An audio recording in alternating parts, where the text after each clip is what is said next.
Hi, everyone. Welcome to the Mindful Play Summit. I'm your host, Crystal Jensen, and today we get to sit down with Dirk Terpstra. He's an intuitive speaker and a heart math trainer.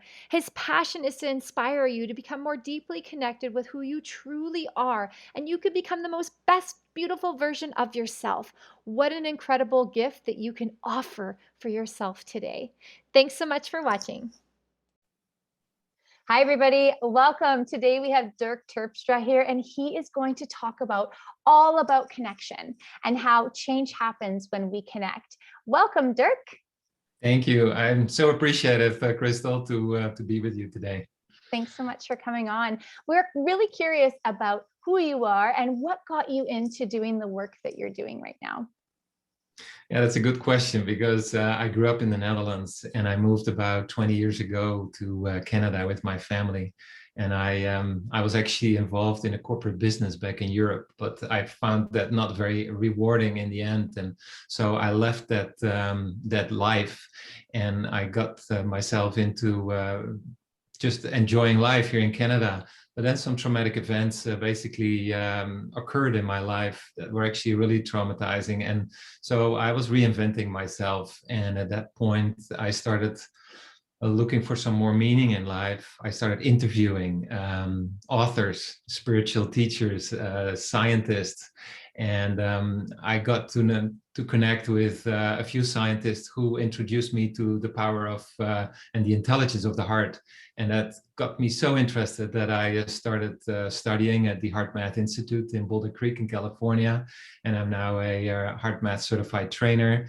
Then I got hired by one of the foremost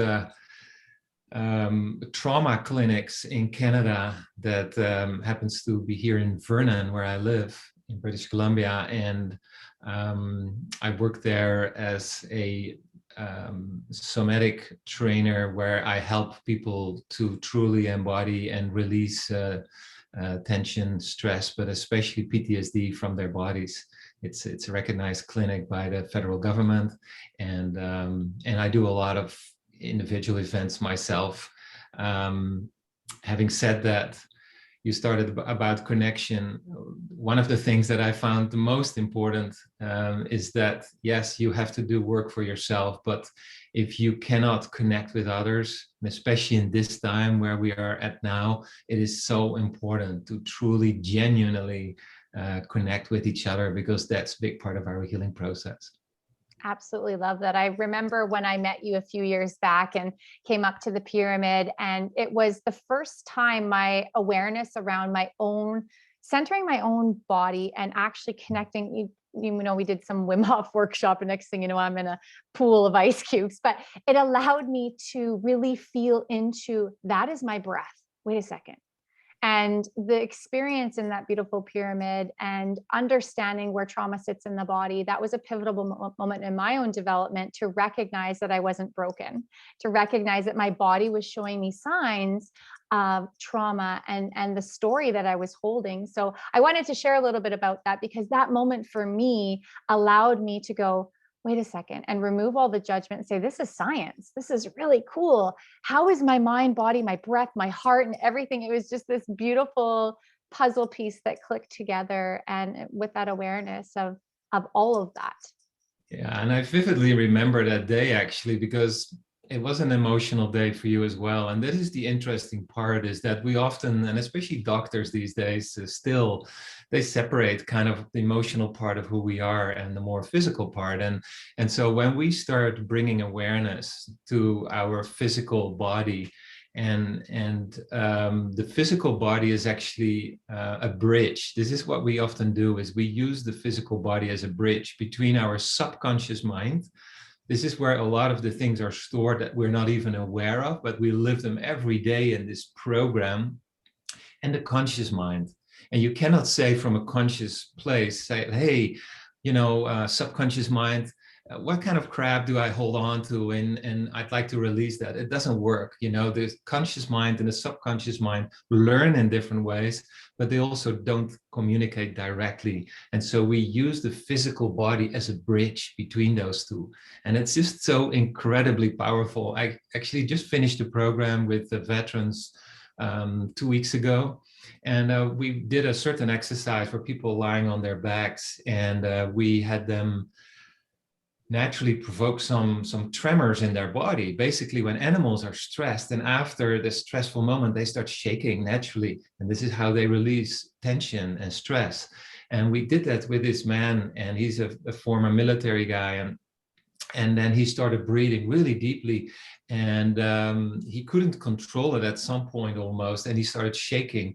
And I said, "Are you okay?" And he said, "Yeah, I'm okay." But he says, "It feels weird, and I feel lighter and lighter." And then tears were rolling down his face, and he was completely baffled by the fact that he wasn't actually remembering anything particularly about a certain story, but that the body just naturally released trauma. And after that, he got up and he stood there and he said, "I feel so different and so much lighter." And that is the cool part, of the intelligence of the body.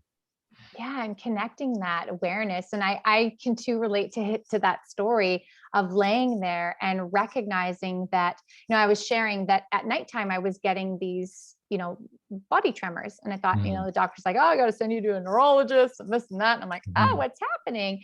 And after taking part in your workshop and understanding, where I was feeling this and in my hips, and that exact exercise of going through that and the release, it's like, it all just made sense to me that this is where I'm holding trauma in my body. And trauma could be, people think trauma is just like always just like really, really bad. Trauma could be past stories, beliefs, like certain programming. And maybe we can talk about, what trauma is and where we can find it in our body. But for myself, I honestly came into your space thinking that I had to go get tested for MS, thinking that I, was going through these shakes at night, and actually coming out of that going, wow, my body's talking to me. My body's releasing whatever it needs to release. Call it whatever you want. If you want to call it trauma, or it's, old stories or old energy, expired energy. And I came out of your space with this beautiful expanded awareness going,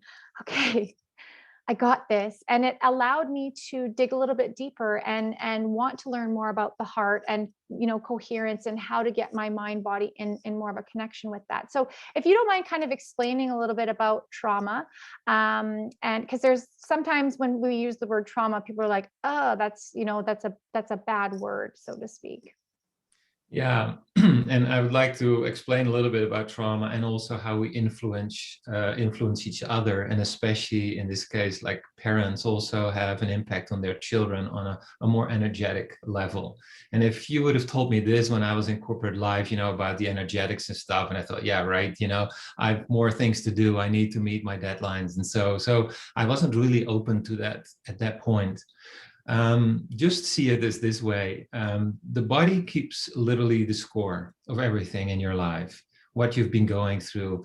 And this could be sometimes moments that you don't pay really attention to, little moments of rejection, as a child, by a parent or by a teacher, or maybe you've been put on the spot in a classroom and you felt really horrible at that time, but you forgot about it. But it's still, there is an energetic connection, a feeling that sits in the body. And often people with trauma, they say, I can't believe, 20 years ago, this is what I went through. And they said, it's already there. And I can't believe that it still comes back every single day. And they feel almost guilty of holding on to it. And then I say, well, it is not that it was there, it sits here. And there is an energetic connection to that moment. That's true. But that moment is not really important anymore. It is the energetic connection. And that is a feeling in the body. And it is so cool when it's just a word, trauma. Trauma is just a word. You call it PTSD. In the past, they used it like shell shock, after the war. But the body is very protective and it's very intelligent. And to give you one example is that if you go through something so traumatic in your life that you cannot make sense of it, then the body tries to protect itself. And for example, one thing that I often work with is a part of the brain, the prefrontal cortex, that you use now to make sense of what I'm saying. And this is also our conscious mind. This is our creative mind. But that shuts down a little bit, and there's diminished blood flow just to protect us from not going completely nuts, in a certain situation. It's like rolling your ankle, you're spraining it, it gets a big egg on it. And of course that sucks, but it's actually very intelligent of the body because it protects the underlying ligaments from further damage. So it is a super cool and intelligent part of the body. And it's the same with the brain. The body cannot make sense of this, and especially at younger age. And then there's less blood flow to the prefrontal cortex. But if that occasion is very intense, then not always in a natural way that same amount of blood flow gets back to the prefrontal cortex. And this is where we get disturbances in the brain. This is where people often respond from a very emotional, that is not even appropriate to the situation. This is where we often have things like ADD and ADHD, because now there is a different rhythm in the heart and it communicates with the brain, and the brain gets incoherent information, and all because of a certain traumatic event. And it sounds all very complex, and it is actually quite complex because the body is so intelligent.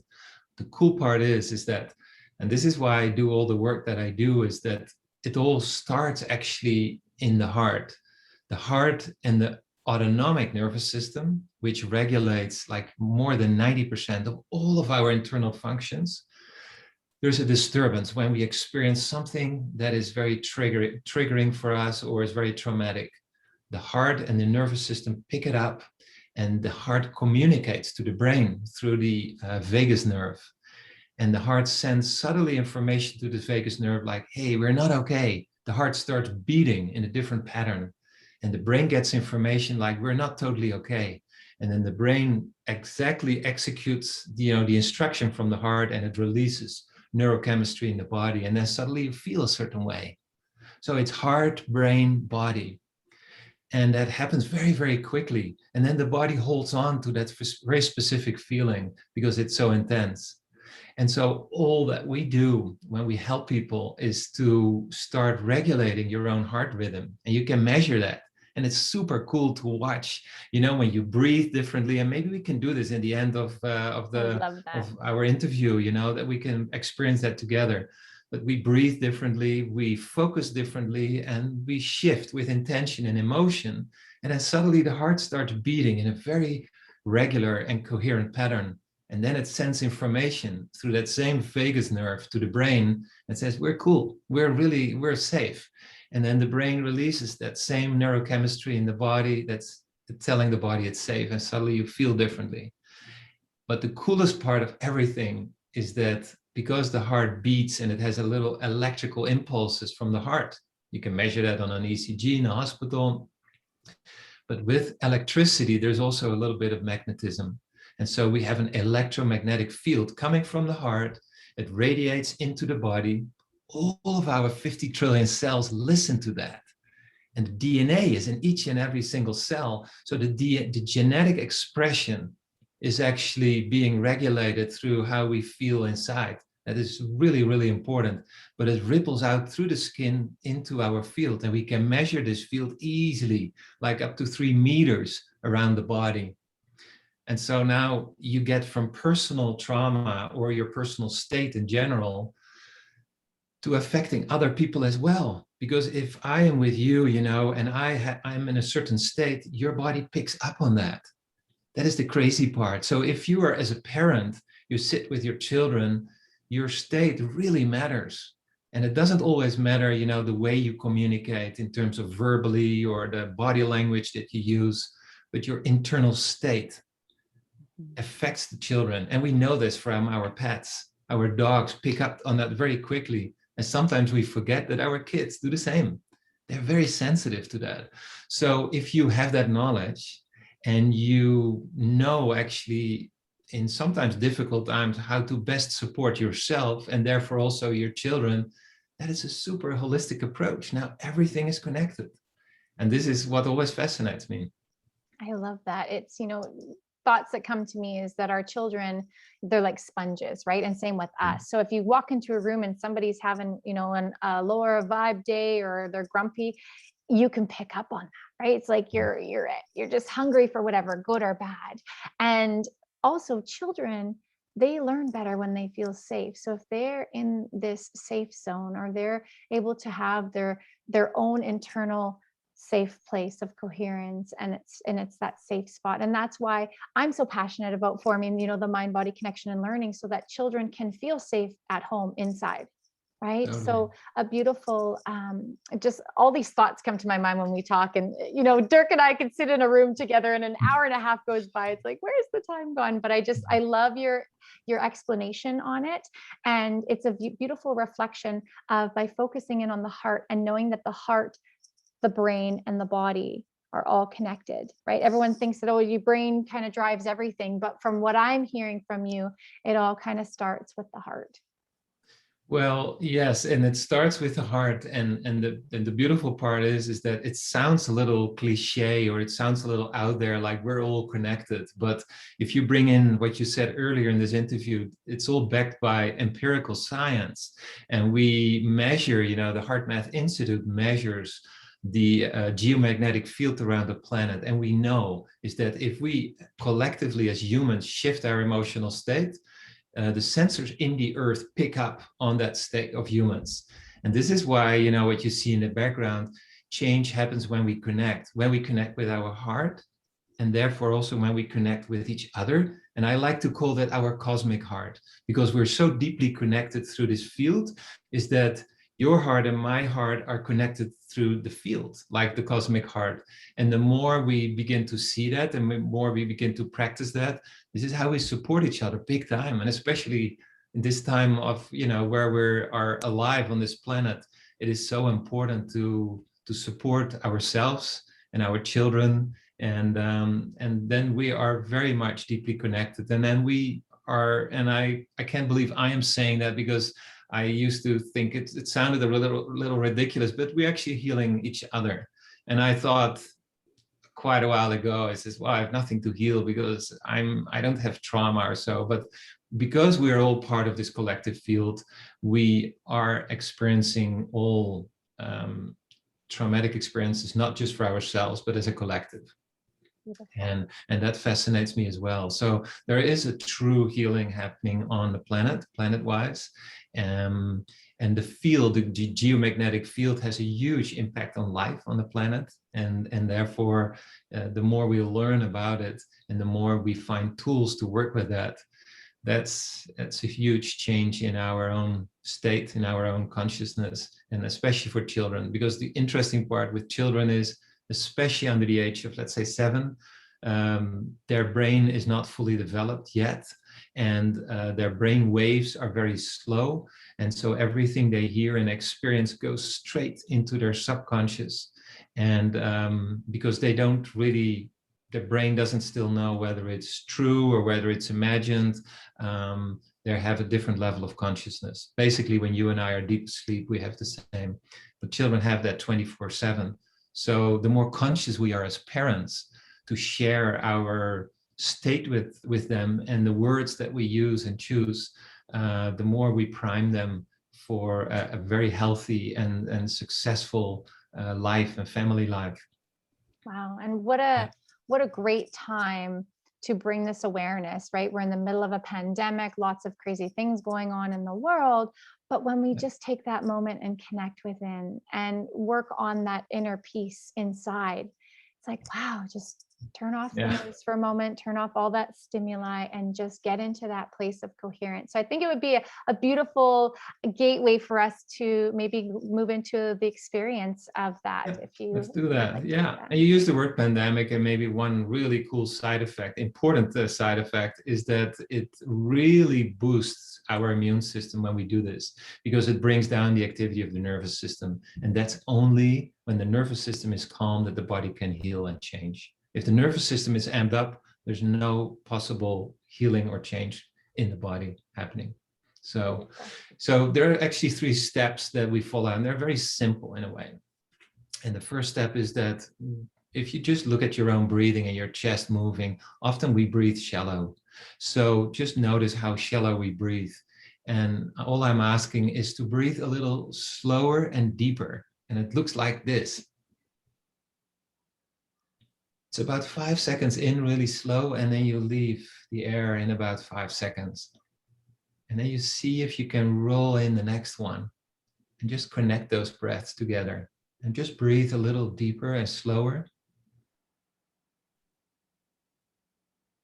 And just be aware of that breath. And often I say, and that's the second step, just imagine that your heart has two lungs you're breathing through. Just feel that air flow through your chest. While you're breathing in really slowly, in and out, that means that the awareness is going to your heart. That's when your heart starts beating differently. Just keep feeling that air moving through your chest, in and out really slowly. And it's normal, by the way, if you still have thoughts coming up.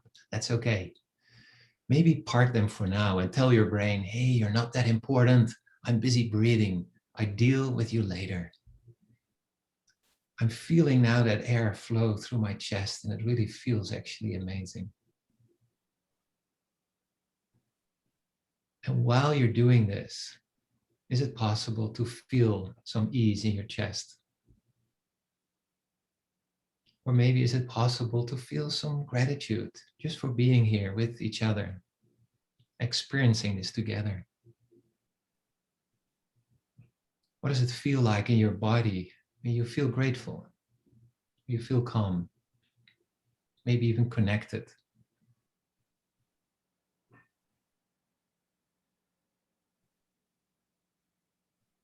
Just take a few more breaths.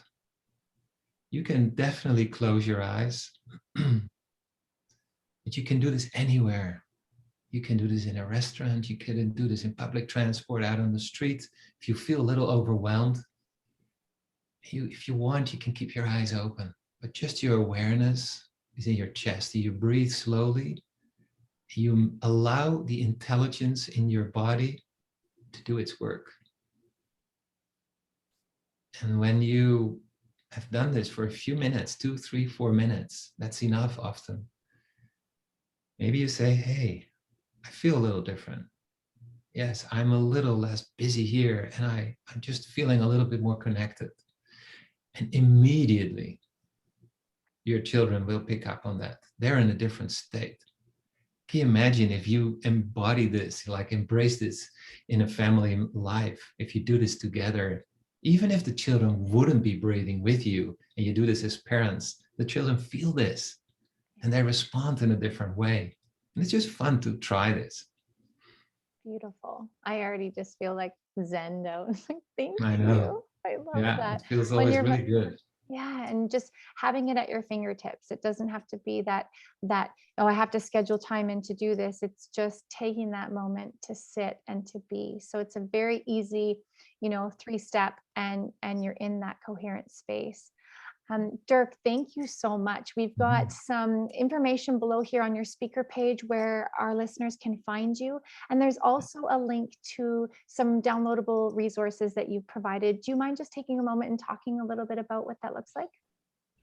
Yeah, so a few years ago, I designed a small ebook, and it's free, available for you. And it's called The Little Blue Breathing Book. And it exactly guides you through these steps. I have 2 other ebooks you can also download for free.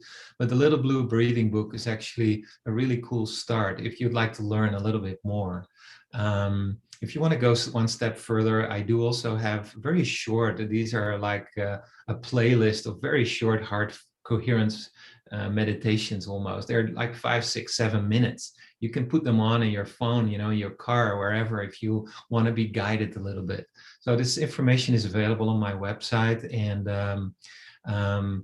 some might think I'd like to learn more about the whole heart coherence, and I'm happy to share that. I still do some sessions with groups of sometimes I do. I was not so long ago, I was actually training a group of psychologists in the Lower Mainland who wanted to incorporate more of the heart coherence in their work. So if you're interested, just shoot me an email or so, and I'd like to connect with you for sure. Beautiful. Thank you. And if there was one last thing to leave our listeners with today, what would that be? Just know is that the creator just didn't drop you here like, oops, there goes Crystal, sorry, I left here on the planet. You're here with a very deep purpose, and you matter on this planet. And the more you connect with yourself, the more you are available for others. And my favorite quote from Ram Dass is, in the end, we all walk each other home. So just notice whatever difficult stage you're going through in your life, you're meant to live this, and you always come back out of it better. This is what I see with the veterans, and we have a very special program, and it's not called PTSD, it is called PTG, and it stands for post-traumatic growth. And so sometimes we have to hit rock bottom in our lives for a very specific reason, but that's the catalyst for blossoming even more beautiful. So the story is one thing, but your heart is the essence of who you are. So beautiful. Thank you so much. I really appreciate your time. Thank you. And so much gratitude for your message and the work that you're doing in this world. Thanks everybody for watching, and thanks, Dirk. Thank you. Bye-bye. Appreciate you. Bye.